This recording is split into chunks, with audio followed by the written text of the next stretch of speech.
ரொம்ப பசிக்குது.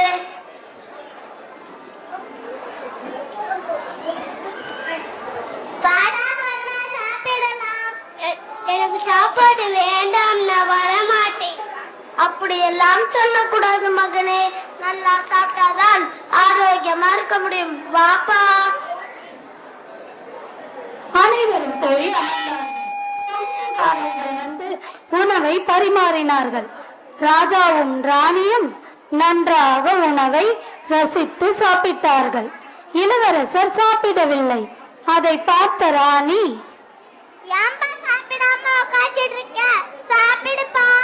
எனக்கு இங்க இருக்கிற எந்த சாப்பாடையும் எனக்கு பிடிக்கல, நான் சாப்பிட மாட்டேன். இதை சாப்பிட்டு பார் மகளே, நல்லா ருசியா இருக்கும். இது எனக்கு பிடிக்கவே இல்லை, நான் சாப்பிட மாட்டேன்.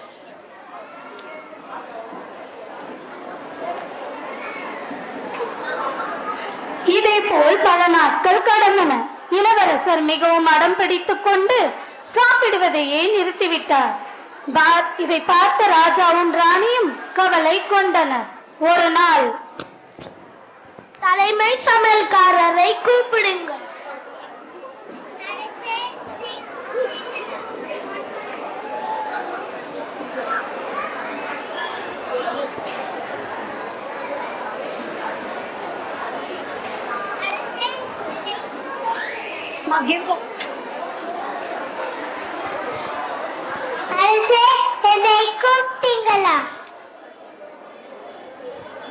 இளவரசர் சாப்பிடுவதில்லை.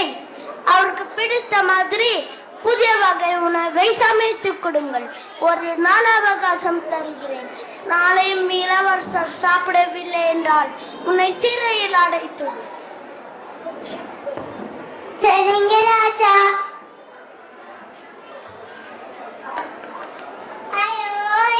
நான் என்ன செய்வேன்? இளவரசர் குறித்த மாதிரி உணவை நான் எப்படி கண்டுபிடிப்பேன்? இங்க வாங்கடா.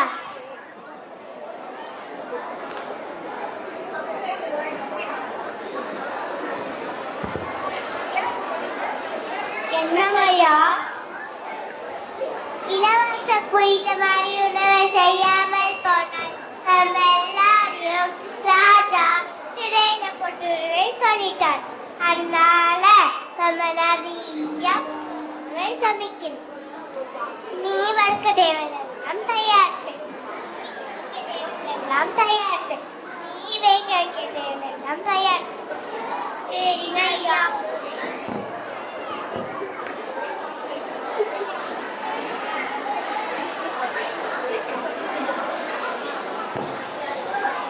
நான் மாவை அரைத்து இட்லி, தோசை, வடை, அப்பம் மற்றும் இடியாப்பமை செய்கிறேன். தன் மனக்கவலையை குறைத்துக் கொள்ள அங்கு சமையல் அறையில் பக்கத்தில் உள்ள சேவல், நாய், கோழி ஆகியவற்றை தலைமை சமையல்காரர் போய் பார்த்தார். சிறிது நேரம் அவைகளுடன் விளையாடி தன் கவலையை மறந்தார். மறுநாள் காலை சமையல்காரர்கள் சேர்ந்து தடபுடலாக விருந்துக்கு ஏற்பாடு செய்து கொண்டிருந்தனர். தலைமை சமையல்காரர் உளுந்து மாவினை அரைத்து அள்ளிக்கொண்டே இருந்தார். அப்போது சேவல் கூவ, அங்கிருந்த நாய் அதை கண்டு ஓட, பூனை அதை பார்த்து மிரண்டு தாவி தலைமை சமையல்காரர் மேல் போய் விழுந்தது. அப்பொழுது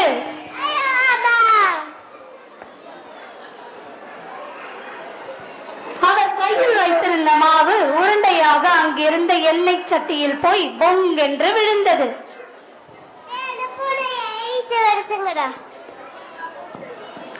உதவியாளர்கள் அங்கும் இங்கும் ஓடி பூனையை சமையல் அறையில் இருந்து விரட்டிவிட்டனர்.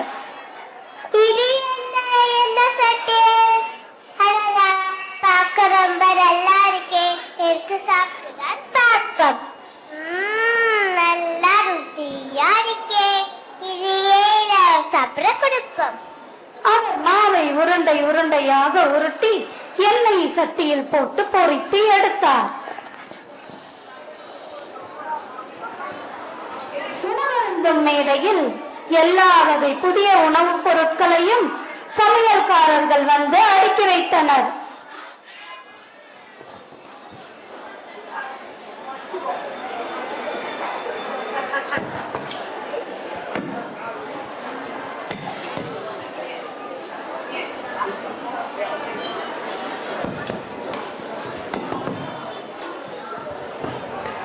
ராஜா, ராணி, இளவரசர் வந்து சாப்பிட உட்கார்ந்தனர். ஒவ்வொரு உணவாக எடுத்து சமையல் கலைஞர்கள் பரிமாறினார்கள். அதையெல்லாம் வேண்டாம் வேண்டாம் என்று இளவரசர் கூறினார். பின்னர் இது என்ன பன்னீருமாக உண்டா இருக்கே? ஆமா இளவரசரே, நான் கண்டுபிடித்த புதுவிதமான தின்பண்டம். இதை சாப்பிட்டு பாருங்களே. ஒரு உருண்டையை கையில் எடுத்து சிறிய பகுதியை பீத்து வாயில் வைத்தார் இளவரசர்.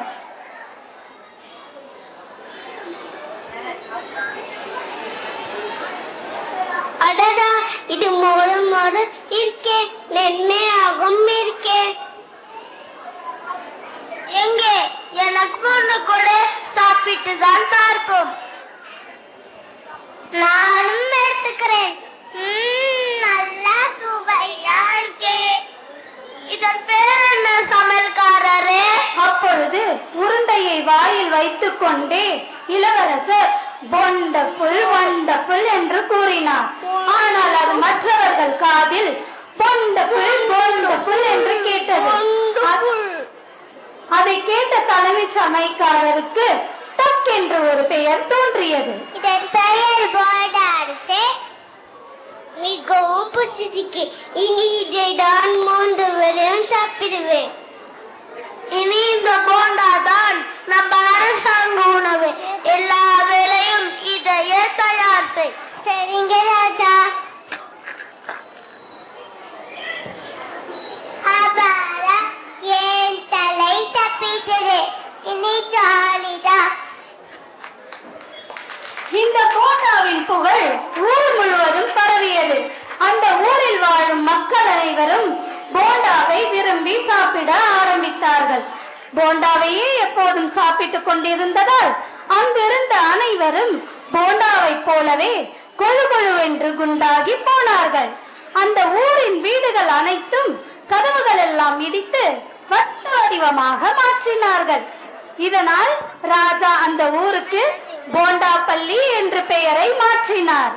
மக்கள் அனைவரும் போண்டா வாழ்க, போண்டா பள்ளி வாழ்க என்று சத்தமிட்டனர். போண்டா வாழ்க, போண்டா பள்ளி வாழ்க, போண்டா வாழ்க, போண்டா பள்ளி வாழ்க.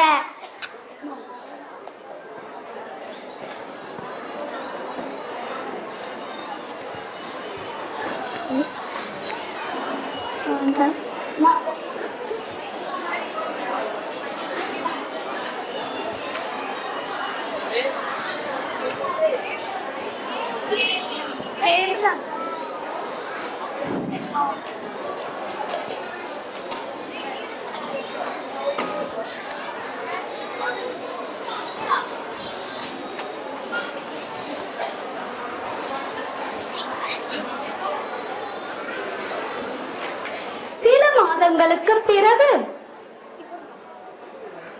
அரசே, அரசே, காலை வணக்கம். சொல்ல வந்த செய்தி என்னவோ ஒற்றர்களே? அரசே, நம் நாட்டில் அபாயம் சூழ்ந்து உள்ளது. என்ன அபாயம்? நம் நாட்டு மக்கள் அனைவரும் மிகவும் சோம்பேறிகளாய் எந்த ஒரு வேலையும் செய்யாமல் வீட்டுக்குள்ளே முடங்கியுள்ளார்கள். ஏன் இப்படி உள்ளார்கள்? எல்லோரும் குண்டாகி போனதே காரணம் அரசியாரே. ஆம், இந்த எண்ணெய் பொறுத்த போண்டாவை சாப்பிட்டதே இதற்கு காரணம். இப்போது என்ன செய்வது? நம் மக்களை எப்படி பதி மாற்றுவது? எனக்கு ஒரு யோசனை அரசே, சொல்லலாமா? சொல்லுங்க அமைச்சரே. நம் முன்னோர்கள் உணவே நன்றென்று சொல்லி எவ்வாறெல்லாம் சாப்பிட்டால் நல்லது என்று சொல்லி வைத்துள்ளார்கள். அந்த விழிப்புணர்வை மக்களிடையே நாம் கொண்டு வருவோம். அப்படியானால் என் தோழர்களை வைத்து நான் செய்து சொல்கிறேன். அப்படியே செய் மகனே.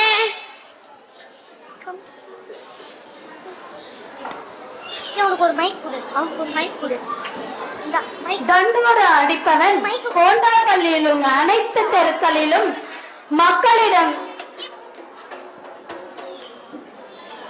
மக்களையும் திடலில் கூட சொல்லி அரச அரசரின் ஆணை என்று அறிவித்தார். அனைவரும் திரண்டு வாருங்கள், இது அரசரின் ஆணை.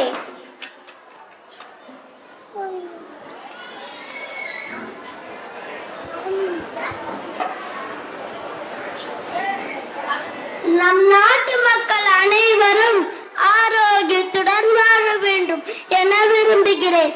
நாம் இந்த ஆரோக்கிய வாழ்விற்கான வழிமுறை என்ன என்பதை இக்கலை நிகழ்ச்சி மூலம் விழிப்புணர்வு ஏற்படுத்தவே இங்கு உங்களை திரண்டு வர சொன்னேன். கண்டு மகிழுங்கள், சிந்தித்து பாருங்கள்.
முடிந்த பின் இளவரசர் ஒரு அறிவிப்பை அறிவித்தார்.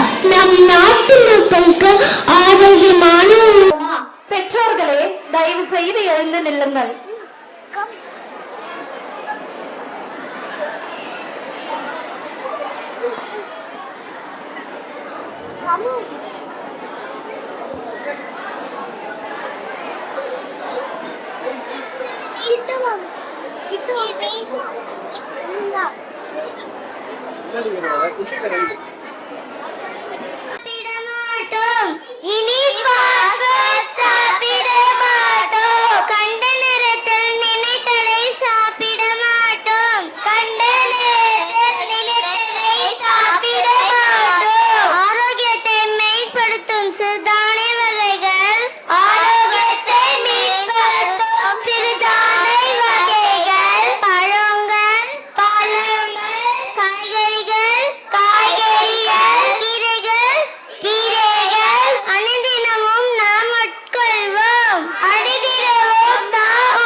கொண்ட உறுதிமொழியை கடைபிடித்து நம் வருங்கால சந்ததியினருக்கும் இதை நாம் பதியச் செய்வோம். நன்றி.